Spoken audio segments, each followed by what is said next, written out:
আজ হবে ইরানের দুঃসহ রাত। স্মরণকালের ভয়াবহ হামলার কঠোর বার্তা দিলেন মার্কিন প্রেসিডেন্ট ডোনাল্ড ট্রাম্প। আমিরাতের আল ধাফরা বিমান ঘাঁটিতে ইরানের হামলা, মার্কিন স্যাটেলাইট যোগাযোগ কেন্দ্র ক্ষতিগ্রস্ত। আরব দেশগুলোতে হামলা নিয়ে ইরানের স্পষ্ট বার্তা, আক্রান্ত না হলে হামলা করা হবে না বললেন ইরানের প্রেসিডেন্ট। যুদ্ধের মধ্যেই দ্বিতীয়বারের মতো ভূমিকম্পে কাঁপল ইরান, তবে মেলেনি ক্ষয়ক্ষতি বা হতাহতের খবর। ইরান যুদ্ধ নিয়ে হিসেব কষছে চীন, মধ্যপ্রাচ্য পরিস্থিতি নিয়ে উদ্বিগ্ন বেইজিং।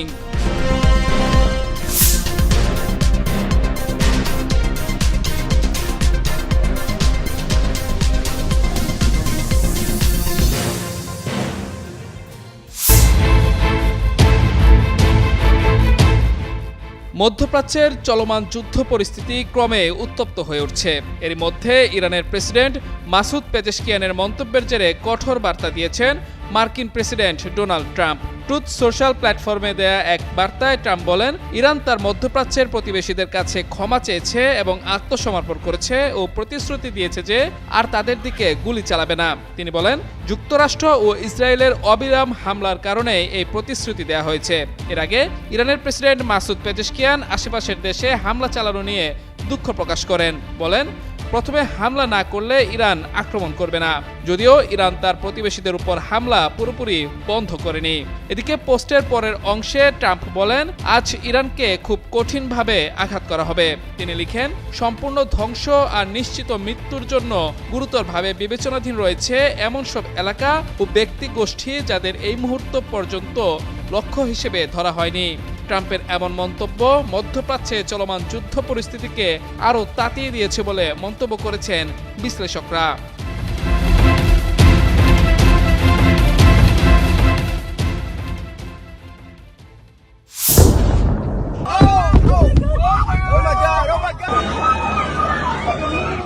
এবার সংযুক্ত আরব আমিরাতের ইউএই আল দাফরা বিমান ঘাঁটিতে হামলা চালিয়েছে ইরান। শনিবার দুপুরে ওই হামলা চালানো হয়েছে। ইরানের সংবাদ সংস্থা তাসনিম নিউজ এজেন্সির প্রতিবেদনে বলা হয়েছে, দেশটির ইসলামী বিপ্লবী গার্ড কবস আইআরজিসির আরব আমিরাতের আল দাফরা বিমান ঘাঁটিতে ড্রোন হামলা চালিয়েছে। হামলায় একটি মার্কিন স্যাটেলাইট যোগাযোগ কেন্দ্র, সতর্কীকরণ এবং ফায়ার কন্ট্রোল রাডার ক্ষতিগ্রস্ত হয়েছে। কাতার ভিত্তিক সংবাদ মাধ্যম আল জাজিরা তাৎক্ষণিকভাবে এই বিবৃতির সত্যতা যাচাই করতে পারেনি। এখনো পর্যন্ত এই বিষয়ে সংযুক্ত আরব আমিরাতের কোনো মন্তব্য আসেনি। গত 28 ফেব্রুয়ারি যুক্তরাষ্ট্র ও ইসরায়েল ইরানে যৌথ হামলা শুরু করে। ইরানের রাজধানী তেহরানে চালানো হামলায় দেশটির সর্বোচ্চ নেতা আয়াতুল্লাহ আলী খামেনি সহ বেশ কয়েকজন শীর্ষস্থানীয় কর্মকর্তা নিহত হন। জবাবে ইসরায়েলে পাল্টা হামলা শুরু করে ইরান। পাশাপাশি মধ্যপ্রাচ্যের বিভিন্ন দেশে মার্কিন ঘাঁটি সহ বিভিন্ন স্থানে হামলা চালিয়ে যাচ্ছে ইরানের বিপ্লবী গার্ড বাহিনী।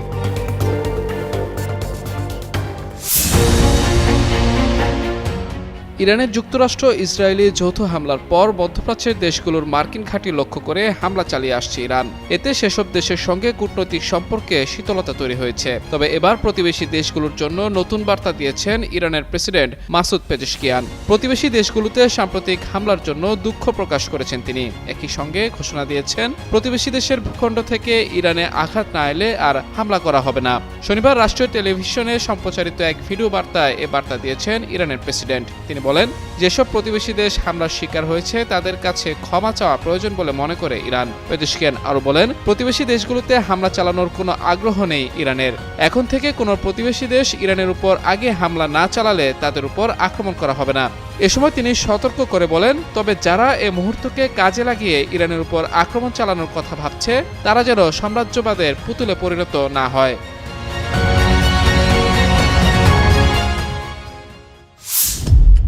ইরানের যুক্তরাষ্ট্র ও ইসরায়েলের চলমান হামলার সপ্তম দিনে আবারও ভূমিকম্প আঘাত হেনেছে। স্থানীয় সময় শনিবার ইরানের বন্দর আব্বাসে ৭৪ কিলোমিটার পশ্চিমে এ ভূমিকম্প অনুভূত হয়। মার্কিন ভূতাত্ত্বিক জরিপ সংস্থা ইউএসজিএস জানিয়েছে, ইরানের আজকের ভূমিকম্পটি মাটির ১০ কিলোমিটার গভীরে আঘাত হানে। রিক্টার স্কেলে এর মাত্রা ছিল ৪.১। তবে ভূমিকম্পের পর প্রাথমিকভাবে কোনো ক্ষয়ক্ষতি বা হতাহতের খবর পাওয়া যায়নি। এর আগে গত মঙ্গলবার ইরানের গেরাশ অঞ্চলে ৪.৩ মাত্রার একটি ভূমিকম্প আঘাত হেনেছিল। ইউএসজিএস জানিয়েছে, ওই ভূমিকম্পের গভীরতা ছিল মাটির 10 কিলোমিটার গভীরে। এদিকে ইরানের বিরুদ্ধে ইসরায়েল ও যুক্তরাষ্ট্রের হামলা শনিবার 7ম দিনে গড়িয়েছে। দেশ দুটি যৌথভাবে ইরানের উপর ব্যাপক হামলা অব্যাহত রেখেছে। মার্কিন প্রেসিডেন্ট ডোনাল্ড ট্রাম্প ঘোষণা দিয়েছেন যে ইরান পুরোপুরি আত্মসমর্পণ না করা পর্যন্ত এই যুদ্ধ চলবে। অন্যদিকে পাল্টা জবাব দেওয়ার কঠোর হুঁশিয়ারি দিয়ে রেখেছে ইরান। যুক্তরাষ্ট্রের আকাশ প্রতিরক্ষা ব্যবস্থায় ভয়াবহ আঘাত হেনেছে ইরান। যুক্তরাষ্ট্রের মুওয়াফাক সৌদি বিমান ঘাঁটিতে অবস্থিত মার্কিন সামরিক বাহিনীর গুরুত্বপূর্ণ AN/TPY-2 রাডারটি ইরানি হামলায় সম্পূর্ণ ধ্বংস হয়ে গেছে। উপগ্রহ চিত্রে RTX কর্পোরেশনের তৈরি এই বহুমূল্য সরঞ্জামের ক্ষয়ক্ষতির প্রমাণ মিলেছে, যা পরবর্তীতে মার্কিন কর্মকর্তাদের বক্তব্যেও নিশ্চিত করা হয়। আন্তর্জাতিক সংবাদ সংস্থা ব্লুমবার্গ নিউজের এক প্রতিবেদন অনুযায়ী terminal high altitude area defense ব্যবস্থার অবিচ্ছেদ্য অংশ এই রাডারটির আনুমানিক মূল্য প্রায় $300 মিলিয়ন। উচ্চস্তরের ব্যালিস্টিক ক্ষেপণাস্ত্র শনাক্ত ও ধ্বংস করতে এই প্রযুক্তিটি অনেক বেশি কার্যকর। থার্ড ব্যাটারির এই ক্ষতিতে ওই অঞ্চলে ক্ষেপণাস্ত্র প্রতিরোধের মূল দায়িত্ব এখন পেট্রিয়ট ব্যবস্থার উপর বর্তাবে। তবে বিশেষজ্ঞদের মতে পেট্রিয়ট ক্ষেপণাস্ত্রের মজুদ কমে আসায় সামগ্রিক প্রতিরক্ষা ব্যবস্থা এখন তীব্র চাপের মুখে। পুরো বিশ্বে যুক্তরাষ্ট্রের হাতে মাত্র 8টি থার্ড ব্যবস্থা রয়েছে। প্রতিটি ব্যাটারির গড় মূল্য $1 বিলিয়ন। এই সম্পদগুলো বিরল ও কৌশলগতভাবে গুরুত্বপূর্ণ হওয়ায় এর ক্ষতি পেন্টাগনের জন্য উদ্বেগের কারণ হয়ে দাঁড়িয়েছে। উদ্ভূত পরিস্থিতি মোকাবেলায় হোয়াইট হাউস ইতোমধ্যে লকহিড মার্টিন ও RTX এর মতো বড় প্রতিরক্ষা সংস্থাগুলোর সঙ্গে জরুরি বৈঠক করছে। দ্রুত উৎপাদন বাড়িয়ে শূন্যতা পূরণের চেষ্টা চালাচ্ছে মার্কিন প্রশাসন। সর্বোচ্চ নেতা আয়াতুল্লাহ আলী খামেনির হত্যার প্রতিশোধ নিতে মরিয়া ইরান। দেশটির একের পর এক মিসাইলে বিধ্বস্ত হচ্ছে ইসরায়েলের শহরগুলো। একই পরিণতি ভোগ করতে হচ্ছে মধ্যপ্রাচ্যে থাকা মার্কিন ঘাঁটিগুলোরও। ইরানের আগ্রাসী পাল্টা হামলায় যেন বিপাকে পড়েছে যুক্তরাষ্ট্র। ইরানের নিখুঁত পাল্টা হামলার জন্য এবার রাশিয়াকে দুষলেন মার্কিন প্রতিরক্ষামন্ত্রী পিট হেগসেথ। তার দাবি, মধ্যপ্রাচ্যে মার্কিন সামরিক তৎপরতা নিয়ে রাশিয়া ইরানকে গোয়েন্দা তথ্য দিচ্ছে। যুক্তরাষ্ট্র সবকিছু ট্র্যাক করছে এবং সেই সব মাথায় রেখেই যুদ্ধের পরিকল্পনা সাজানো হচ্ছে। শুক্রবার CBS নিউজের 60 মিনিট অনুষ্ঠানে তিনি এসব কথা বলেন। হেগসেথ জানান, যুক্তরাষ্ট্রের জনগণ নিশ্চিন্ত থাকতে পারেন, কে কার সঙ্গে কথা বলছে সে বিষয়ে তাদের কমান্ডার ইন চিফ পুরোপুরি অবগত। প্রকাশ্যে বা গোপনে যাই ঘটুক না কেন তার কড়া জবাব দেওয়া হচ্ছে। যুক্তরাষ্ট্রের কাজ হলো শত্রুকে বিপদে ফেলা। এখন শুধু সেই সব ইরানিদের চিন্তিত হওয়া উচিত যারা বেঁচে থাকার আশা করছেন। এর আগে CBS নিউজকে এক জ্যেষ্ঠ মার্কিন কর্মকর্তা জানান, রাশিয়া মধ্যপ্রাচ্যে যুক্তরাষ্ট্রের অবস্থান নিয়ে ইরানকে গোয়েন্দা তথ্য সরবরাহ করছে। অন্যদিকে ক্রেমলিন জানিয়েছে, রাশিয়ার প্রেসিডেন্ট ভ্লাদিমির পুতিন ইরানের প্রেসিডেন্ট মাসুদ পেজেশকিয়ানের সঙ্গে ফোনে কথা বলছেন। তিনি ইরানের সর্বোচ্চ নেতা আয়াতুল্লাহ আলী খামেনি নিহত হওয়ার ঘটনায় সমবেদনা জানিয়েছেন এবং সংশ্লিষ্ট সব পক্ষের প্রতি যুদ্ধ বন্ধের আহ্বান জানিয়েছেন। ইরানে আজ রাতে বৃহত্তম বোমা বর্ষণের কঠোর হুঁশিয়ারি দিয়েছে যুক্তরাষ্ট্র। মার্কিন অর্থমন্ত্রী স্কট বেসেন্ট এক সাক্ষাৎকারে জানিয়েছেন, শনিবার রাতে ইরানের উপর এই যাবৎকালের বৃহত্তম বোমা বর্ষণ কর্মসূচি পরিচালিত হতে যাচ্ছে। ফক্স নিউজকে দেওয়া এক বিশেষ সাক্ষাৎকারে এই তথ্য নিশ্চিত করেন তিনি। বলা হচ্ছে, এই অভিযানে ইরানের ক্ষেপণাস্ত্র উৎক্ষেপণ কেন্দ্র এবং ক্ষেপণাস্ত্র তৈরির কারখানাগুলোকে প্রধান লক্ষ্যবস্তু করা হবে। মার্কিন প্রশাসনের দাবি, এই সুনির্দিষ্ট আঘাতের মাধ্যমে ইরানের সামরিক সক্ষমতাকে উল্লেখযোগ্যভাবে অকার্যকর করে দেওয়া হবে। মূলত মধ্যপ্রাচ্যে তেহরানের ক্রমবর্ধমান প্রভাব ও সক্ষমতাকে কমিয়ে আনা এই অভিযানের মূল লক্ষ্য। এই সামরিক পদক্ষেপের পেছনে অর্থনৈতিক কারণকেও দায়ী করছেন স্কট বেসেন্ট। তার মতে, ইরান হরমুজ প্রণালী নিয়ন্ত্রণের মাধ্যমে বিশ্বজুড়ে অর্থনৈতিক বিশৃঙ্খলা সৃষ্টির চেষ্টা করছে। আল জাজিরার প্রতিবেদন অনুযায়ী উদ্ভূত পরিস্থিতিতে মধ্যপ্রাচ্যের নিরাপত্তা ও স্থিতিশীলতা এখন চরম উত্তেজনার মুখে দাঁড়িয়েছে। ইসলামী প্রজাতন্ত্র ইরানকে নিঃশর্ত আত্মসমর্পণ করতে বলেছেন মার্কিন প্রেসিডেন্ট ডোনাল্ড ট্রাম্প। তিনি বলেন, ইরানের সঙ্গে কোনো চুক্তি হবে না যতক্ষণ পর্যন্ত তারা নিঃশর্ত আত্মসমর্পণ না করবে। ইরানের যৌথ আগ্রাসন শুরুর 7ম দিন শুক্রবার সামাজিক যোগাযোগ মাধ্যমের এক পোস্টে তিনি এ মন্তব্য করেন। ট্রাম্প ইরানের জন্য তার ভাষায় এমন নতুন নেতৃত্বের নির্বাচনের আহ্বান জানিয়েছেন যাদের তিনি গ্রহণযোগ্য বলে মনে করেন।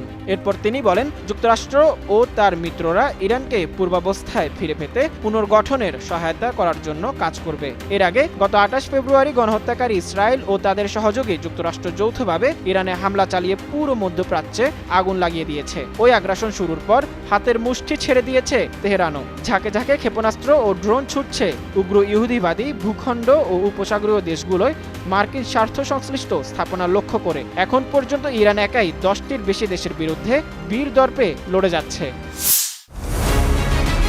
পারস্য উপসাগরে কৌশলগত প্রবেশদ্বার হরমুজ প্রণালী। যুক্তরাষ্ট্র ও ইসরায়েলের সঙ্গে চলমান সংঘাতের প্রেক্ষাপটে এই গুরুত্বপূর্ণ আন্তর্জাতিক জলপথে জাহাজ চলাচল নিয়ে কড়াকড়ি আরোপ করে ইরান। আনুষ্ঠানিকভাবে বন্ধ ঘোষণা করা হলেও কিছু কিছু ক্ষেত্রে নৌযান চলাচলে শিথিলতার কথা জানিয়েছে দেশটি। তবে সব দেশের জন্য নয়, মিত্রতার হিসাবেই নির্ধারিত হচ্ছে কারা চলাচল করতে পারবে এই পথ দিয়ে। ইরানের প্রতিরক্ষা বাহিনীর অভিজাত শাখা Islamic Revolutionary Guard Corps IRGC জানিয়েছে, যুক্তরাষ্ট্র, ইসরায়েল, ইউরোপীয় দেশগুলো এবং তাদের মিত্রদের জাহাজের জন্য হরমুজ প্রণালীতে চলাচল নিষিদ্ধ করা হয়েছে। তবে যেসব দেশ এই জোটের অংশ নয় তাদের জন্য জাহাজ চলাচলে কোনো বাধা দেওয়া হবে না। IRGCর মুখপাত্র কিমার্স হায়দারি ইরানের আধা সরকারি সংবাদ সংস্থা তাসনিম নিউজ এজেন্সিকে বলেন, আঞ্চলিক পরিস্থিতি বিবেচনায় এই সিদ্ধান্ত নেওয়া হয়েছে। তার ভাষ্য অনুযায়ী যুক্তরাষ্ট্র ও ইসরায়েলের সঙ্গে সংঘাতের প্রেক্ষাপটে সামরিক সতর্কতা জোরদার করেছে ইরান।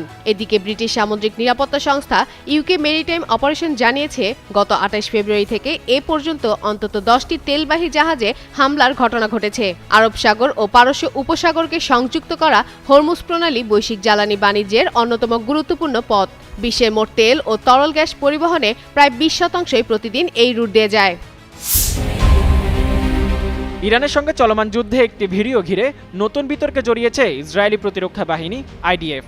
বুধবার সামাজিক যোগাযোগ মাধ্যম এক্সে প্রকাশ করা ইনফ্রারেড ফুটেজে IDF দাবি করে তারা একটি MI-17 হেলিকপ্টার সহ ইরানের বিভিন্ন সামরিক সম্পদে আঘাত হেনেছে। তবে ভিডিওটি প্রকাশের পরই অনলাইনে শুরু হয় তীব্র সমালোচনা। অনেক ব্যবহারকারী দাবি করেন, ভিডিওতে যে লক্ষ্যবস্তুতে হামলা করা হয়েছে তা আসলে কোনো বাস্তব হেলিকপ্টার নয়, বরং মাটিতে আঁকা একটি হেলিকপ্টারের ছবি। এক ব্যবহারকারী মন্তব্য করেছেন, যদি সত্যিকারের হেলিকপ্টার হতো তাহলে বোমা হামলার পর পাখাগুলোকে হামলার আগের মতো একই রকম দেখা যেত না। তোমরা একটি ছবিতে বোমা মেরেছ, বেকুব কোথাকার, এমনটি জানিয়েছে NDTV। আরেক ব্যবহারকারী কটাক্ষ করে লিখেছেন, ইসরায়েল শিশু ভর্তি স্কুল আর মাটিতে চক দিয়ে আঁকা ছবিতে বোমা মারায় খুব দক্ষ। অন্যদিকে কিছু ব্যবহারকারী ভিডিওর ধোঁয়ার গতিপথ ও তাপমাত্রার পার্থক্যর বিশ্লেষণ তুলে ধরে বলেন, এটি কোনো ডিকয় নয়, বরং সত্যিকারের লক্ষ্যবস্তুতে আঘাত হানা হয়েছে।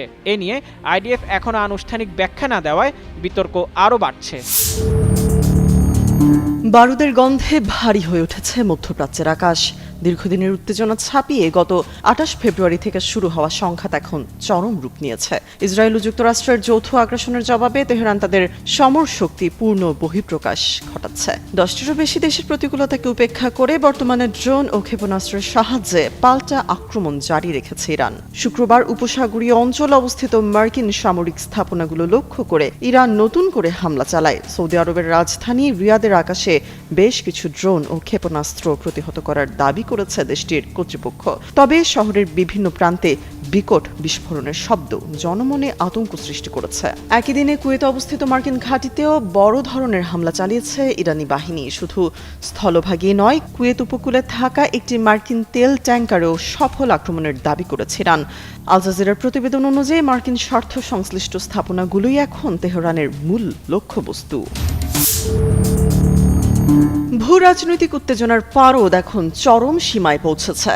ইসরায়েলের তৃতীয় দফায় শক্তিশালী মিসাইল হামলা চালিয়েছে ইরান। শুক্রবার সন্ধ্যা থেকে শুরু হওয়া এই ধারাবাহিক আক্রমণ শনিবার রাত পর্যন্ত চলে। বাংলাদেশ সময় শনিবার রাত 2টার দিকে ইরানের ভূখণ্ড থেকে ছোড়া নতুন দফার এই ক্ষেপণাস্ত্রগুলো ইসরায়েলি সীমানায় আঘাত হানতে শুরু করে। পরপর 3বার বড় ধরনের এই হামলার ফলে গোটা অঞ্চলের নিরাপত্তা ব্যবস্থা এখন খাদের কিনারায়। তৃতীয় দফার এই হামলার পর ইসরায়েলের মধ্যাঞ্চল এবং অধিকৃত পশ্চিম তীর জুড়ে উচ্চ শব্দে সতর্কতামূলক সাইরেন বাজতে থাকে। গভীর রাতে সাইরেন বেজে উঠলে আতঙ্কে সাধারণ মানুষ দিকবিদিক নিরাপদ আশ্রয় কেন্দ্র ও বাংকারের দিকে ছুটতে থাকেন। কম সময়ের ব্যবধানে এই সুপরিকল্পিত ও বিধ্বংসী আক্রমণ ইসরায়েলের অত্যাধুনিক আকাশ প্রতিরক্ষা ব্যবস্থার উপর প্রচণ্ড চাপ সৃষ্টি করেছে। সামরিক বিশ্লেষকদের মতে ইরানের এই অনর অবস্থান একটি দীর্ঘমেয়াদী ও ভয়াবহ আঞ্চলিক যুদ্ধের ইঙ্গিত দিচ্ছে। বারবার কূটনৈতিক সমাধানের আহ্বান জানানো হলেও মাঠ পর্যায়ের পরিস্থিতি এখন সম্পূর্ণ নিয়ন্ত্রণের বাইরে। বিশ্ব নেতারা উদ্বেগের সাথে এই পাল্টাপাল্টি সংঘাত পর্যবেক্ষণ করছেন। বিশ্লেষকদের মতে এই আক্রমণ কেবল সামরিক সংঘাত নয়, বরং সমগ্র মধ্যপ্রাচ্যের স্থিতিশীলতাকে এক চরম অনিশ্চয়তার মুখে ঠেলে দিয়েছে।